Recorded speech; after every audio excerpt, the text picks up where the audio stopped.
as well. So we're going to take just a second break, so hold tight. This is our monthly EAS emergency test here on WGN. Actually, we got 10 more seconds. So this is for emergency time. We got to stay prepared. So hold tight, and then at that point.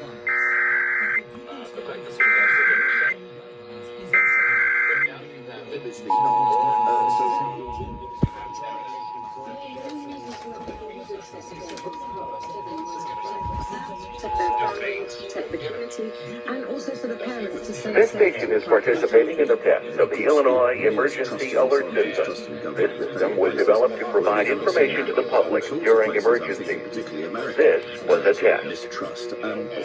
When it comes to the spreading of the misinformation, what is the most dangerous vector for that? I'm assuming social media.